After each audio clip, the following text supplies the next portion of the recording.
So hello guys, the view is very peaceful. और peaceful के साथ साथ जब भी आप ट्रेडिंग करते हैं, ट्रेडिंग में पीसफुल रहना बहुत ज़्यादा इंपॉर्टेंट है। क्योंकि जब भी आप जहाँ पे एग्रेसिव नहीं होना चाहिए वहाँ पे एग्रेसिव हो जाते हो, तो वहाँ पे भी दिक्कत खड़ी हो जाती है, आपका कैपिटल साफ हो जाता है। और जहाँ पे आपको एग्रेसिव होना चाहिए और वहाँ पे एग्रेसिव आप नहीं होते हो, ट्रेड लेने के लिए सोचते रहते हो, तो वो भी आपके लिए बहुत ज़्यादा नुकसानदायक है। मतलब वहाँ पे एग्रेसिव होना चाहिए था, लेकिन आप एग्रेसिव नहीं हुए और आपका प्रॉफिट नहीं बढ़ता, इससे कैपिटल बढ़ता नहीं है। तो the most important thing is that you have to be very peaceful and aggressive too. और अभी तक मैं 2021 से ऑप्शन ट्रेडिंग कर रहा हूँ। मैंने कई बार अकाउंट खत्म किया है और अभी मैं ये समझ पाया हूँ, 4 साल के अनुभव में ये समझ पाया हूँ कि ट्रेडिंग जस्ट लाइक हम यूट्यूबर को देखते हैं, वो बोलते हैं कि ट्रेडिंग इज़ अ बिजनेस।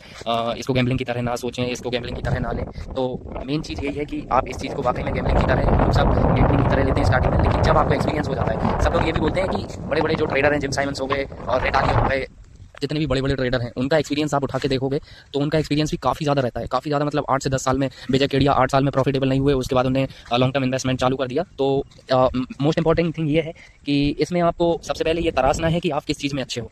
उस चीज़ के बाद आपको ये चीज़ों में ध्यान रखना होगा कि जिस चीज़ में अच्छे हो वो चीज़ें भी आपको कई बार ये फील करवाएंगी। मार्केट कई बार आपको ये बताने की कोशिश करेगा कि इसको बहुत ज़्यादा पॉलिश करने की जरूरत है। और कोई सी भी स्किल को यदि आप पॉलिश नहीं करोगे, जैसे सिंगर रहता है, डांसर रहता है, मेडिकल कोई बंदा एमबीबीएस करता है, तो उस चीज़ में भी यदि आप देखोगे तो वो भी बहुत ज़्यादा मेहनत करते हैं, उसके बाद ही सक्सेसफुल होते हैं। तो चांसेस ये है कि ट्रेडिंग में आप मिनिमम 5 से 6 साल का अनुभव मिला के चलो। इस टाइम पीरियड में आप छोटे छोटे अमाउंट से काम करते हैं, उसके बाद आपकी स्किल पॉलिश होती है, उसके बाद धीरे धीरे आप इन्वेस्टमेंट करते हैं, उसके बाद आप ऑप्शन ट्रेडिंग करते हैं। ऑप्शन ट्रेडिंग में कई बार आपको नुकसान होता है, कई बार फायदा होता है, कई बार आप बहुत दुखी महसूस करते हैं, कई बार आप बहुत खतरनाक फील करते हैं, कई बार ऐसा होता है कि आपको क्विट कर देने का मन करता है। लेकिन क्विट करने से पहले आप ये सोच सकते हैं कि मैंने इसमें इतना टाइम दिया है, किसी और चीज़ में यदि इतना टाइम देता तो कहीं और होता। इसलिए मोस्ट इंपॉर्टेंट थिंग ये है कि यदि आप ट्रेडिंग कर रहे हैं, ट्रेडिंग सीख रहे हैं, तो सबसे पहले ये ध्यान में रखना बहुत ज़रूरी है कि ट्रेडिंग में बहुत सारा समय लगता है, बहुत सारी आपको रातों की नींद खराब करनी पड़ती है, तब जाके आप बहुत ज़्यादा अच्छा फील करते हो। बहुत अच्छा टाइम आ जाता है ट्रेडिंग, एक लर्निंग फेज़ के बाद बहुत अच्छा टाइम आता है, क्योंकि आप 5 लाख 10 लाख कोई भी amount, x number of amount earn कर लेते हो एक सिंगल डे में। तो इसलिए ये मोस्ट स्ट्रेसफुल बिजनेस है।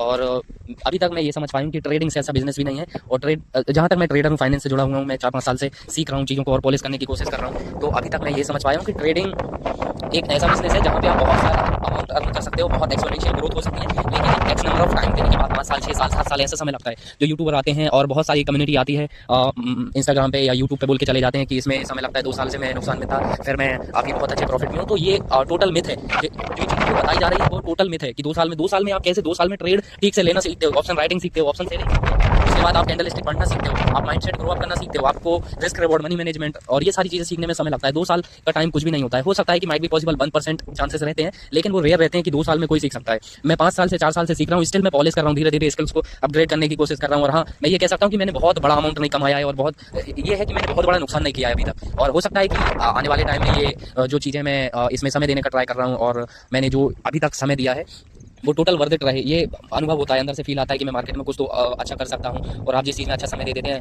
नो डाउट उस चीज़ में बहुत अच्छा होने लगता है, टाइम के हिसाब से चीज़ें सही सही होने लगती हैं। तो सबसे ज़रूरी चीज़ यही है कि ट्रेडिंग में थोड़ा सा समय आपका लगेगा, समय के साथ साथ आपका टाइम लगेगा, टाइम के बाद आपको बहुत ज़्यादा स्ट्रेस होगा, पेनफुल चीज़ें रहेंगी, आपको छोड़ देने का मन करेगा। तो ये सारी चीज़ें हो जाने के बाद जब आप लर्निंग फेज खत्म हो जाता है, उसके बाद आप धीरे धीरे ट्रेड करते हो, पॉलिश करते हो, धीरे धीरे चीज़ें, फिर आपको एक्सपोनेंशियल ग्रोथ मिलती है। हो सकता है यदि आप 10,000 का, 20,000 का, 25-30,000 का नुकसान आज ले रहे हो और इस नुकसान के बाद हो सकता है कि आप इतना नुकसान एक दिन का लो।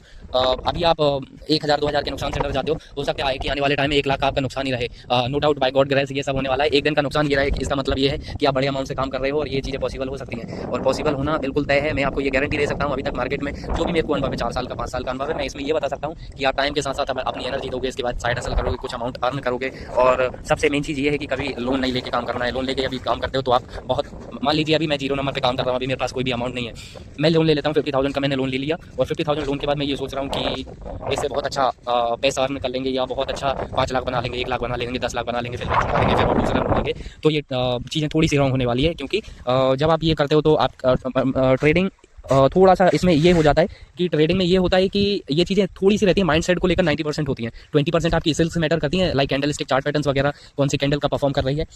इसके बाद आपका आता है माइंडसेट, टोटल माइंडसेट 80-85% का माइंडसेट आ जाता है। तो नो डाउट इसमें आपका कैपिटल खत्म हो जाएगा। इसके बाद आप जहाँ जीरो पे थे, अभी आपके पास 50,000 का कर्जा है, 50,000 के बाद आप सोच रहे हो एक दूसरा अमाउंट लेने का या घर वालों से लेने का, तो ये चीज़ें ना करें।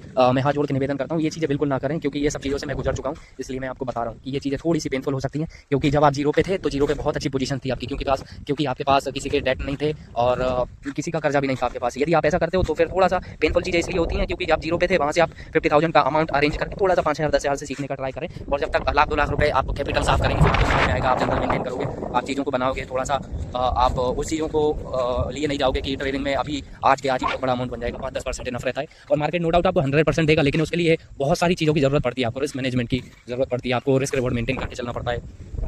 इसके साथ साथ रिस्क रिवॉर्ड मनी मैनेजमेंट के साथ साथ आपको देखना पड़ता है कि मैं 50,000 रुपये से काम कर रहा हूँ तो 1,000 2,000 3,000 का रिस्क एकदम सही है इसके लिए। 2-3 हज़ार का रिस्क लेना है तो फिर एक दिन का नुकसान इतना ही होना चाहिए। तो ये फिर चीज़ें थोड़ी थोड़ी सही होने लगती हैं। इससे आप जनरल मेंटेन करते हो तो आपको अपनी गलतियों का एहसास होता है कि मैं कब क्या कर रहा हूँ, तो फिर चीज़ें थोड़ी सी सॉर्ट आउट होने लगती है। तो मैं थोड़ा सा समरी में बताऊँगा। सबसे पहले आपको काम क्या करना है, एक छोटा सा कैपिटल लेना है। छोटे से कैपिटल से आपको पॉलिश करना है। लाइक 10,000 आपने अमाउंट लिया, आप प्लान कर रहे हो कि आप 1,000 रुपये का नुकसान लोगे, मतलब 10% का नुकसान लोगे या 500 का नुकसान लोगे एक दिन में। तो आप ये सीख रहे हो कि कैपिटल एक दिन में पेशेंस लेवल टेस्ट कर रहे हो, और इसके साथ साथ आप ये चीज़ें प्रैक्टिस कर रहे हो कि टाइम के साथ आपको ज़्यादा अमाउंट रहेगा तो आप ओवर ट्रेडिंग के लिए नहीं जाओगे। पहली चीज़ ये हो गई। दूसरी चीज़, इसमें आपका रिस्क रिवॉर्ड सुधरेगा, मनी मैनेजमेंट सुधरेगा। मनी मैनेजमेंट यदि सुधार लिए तो आपके पास 10 लाख है तो हो सकता है कि आप 20-30 हज़ार रुपये का नुकसान लो, 40,000 का नुकसान लो, तो ये चीज़ बहुत अच्छी हो जाएगी। तो थैंक यू सो मच।